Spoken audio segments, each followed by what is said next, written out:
Welcome to Beyond Business, the program where we look at the latest trends in the global economy. It's probably the last place you'd associate with words like marketing and expansion plans. Churches are usually seen to be a world away from business and money-making.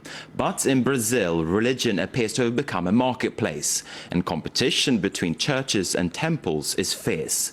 In a moment, we'll explore the crossroads between faith and finance here in the studio. First, though, let's take a closer look at this report. Duque de Caxias, in the outer suburbs of Rio de Janeiro. In this busy street, an astonishing number of Pentecostal churches, 6, within a 100-meter radius. This dense concentration is no accident. These churches vie to attract the faithful, luring them from their usual place of worship to a new one. One of them agreed to let us in.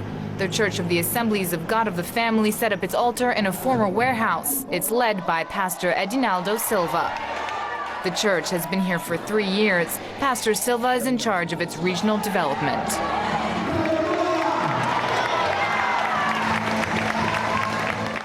And so you're wondering, but why are they shouting like that? I don't understand. It's because you do not belong to the Church of the Assemblies of the God of the Family. You must belong. You must leave the other church. The faithful seem to be under a spell. Here they experience emotions that the Catholic Church does not offer. The church has a TV program, 4 radio stations, a presence on the internet and social networks. The pastor says he's not competing with the other churches, but he's clear about his goal to develop the Assembly of God of the Family beyond Brazil's borders. Our future projects? To establish ourselves in France, in Germany, in Sweden. I've already been on missions to Africa many times. Each day we move forward thanks to the television and radio. We're going to build new temples. One evangelical church has completely changed the religious environment of this country, the Universal Church of the Kingdom of God. It doesn't have the largest number of followers, but it's certainly the richest. In less than 30 years, it's become a religious empire, a real economic power. It's not just the fact that it's wanted to grow, it's the fact that it's done so in the public eye. By installing its temples in the open, it really wants to be seen. Its keyword is visibility. The Universal Church's headquarters are in Rio. Its leaders refused to be interviewed, so we filmed using hidden cameras. This massive cathedral is in fact a gigantic complex. It's Latin America's largest temple. Up to 15,000 people can gather in the main hall. There's even a fast food restaurant. The church's theology is based on prosperity, the belief that money is a human necessity. This economic power is based at the start on the gifts and donations of its followers. Money is everywhere in its churches. And with this capital, the founder leader of the church, who is known worldwide, the Bispo Macedo, has bought a television network and other communication media, radio, newspapers, publishers. The church publishes books, magazines, and even its own free newspaper. The power of this faith isn't just religious, it's also economic and political, and its list of projects is never-ending. In Sao Paulo, the Universal Church of the Kingdom of God is in the process of building a large-scale replica of Solomon's Temple in the hopes of welcoming even more followers.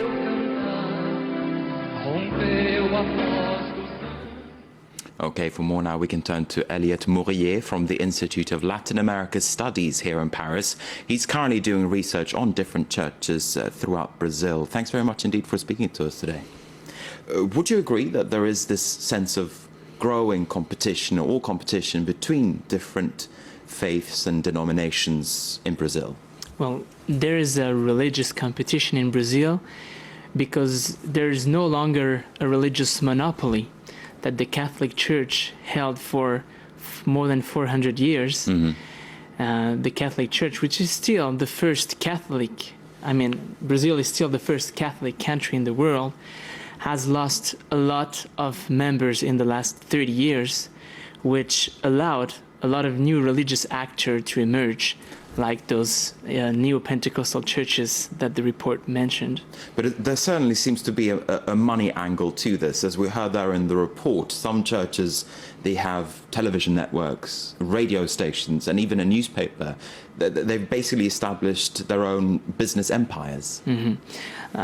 Most of those neo-Pentecostal churches are very similar in their management as transnational companies.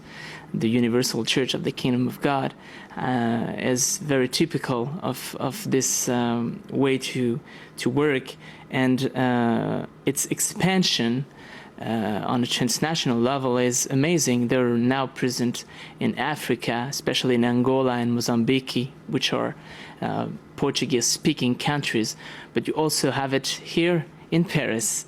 So this is a very interesting thing to notice, yes. But what does this competition look like? How do these different churches compete? How do they get an edge over another church? Well, you have, first of all, a competition on the religious and spiritual level, and you see it through missionary work. Most of those churches organize missionary activity to try to gain more converts, and they do that in the streets. They sing, they organize gospel concerts. All those churches have their own strategies, but you also have a competition on a more social level, because those churches are key social actors in Brazil. They act in health, public health, humanitarian programs, social level. They help people find jobs. So they have all these social practices that are very important, and the churches also compete on this level. It almost sounds as if religion is a commodity in Brazil. Would you go as far? Well, this is hard to say that straightly, but I would say that some churches have developed this kind of thinking, of strategies, but this is not something you can generalize to all churches. But of course, I mean, we can say that there is a religious market in Brazil where you have a very high demand. 97% of the Brazilians say they do believe in God. 90% of them attend church regularly. So the demand is very high, and the offer is incredible, of course. Now, does a church's resources, or a church that has a lot of money, is it likely to wield that power, for instance, at the political level? Well, Brazil is very interesting for that. Having a lot of money for a church automatically means you have a lot of members, because the main source of money for those churches comes through the offers and the offerings, tithing of the members. And a church that has 1 million members, for example, you mentioned the Assembly of God. It could have around 20 million members in Brazil. This automatically makes it a political force. And you have in the Brazilian Congress an evangelical bench which counts 70 deputies and 3 senators. And they really do have a strong influence on moral matters, for example, about homosexuality or abortion. They have enough power to stop any kind of legislation that would be against their beliefs. Now, you said before that the Protestant churches, they're growing in Brazil, whereas the Catholic Church seems to be taking a step back. Where do you think that comes from? Why is the Catholic Church on the back foot in Brazil? Well, the evangelical, as you saw in the report, offers some kind of emotional, a very emotional type of religion, of religious services. And I think Brazilians are very sensitive to this aspect of religion. And something very interesting is that the Catholic Church now is changing its strategy, you have a very important part of Catholics, which we call the charismatics, that are now taking some of the techniques, of the religious techniques of the Pentecostal within the Catholic Church, using music, using videos, using medias. So this is a very important thing also.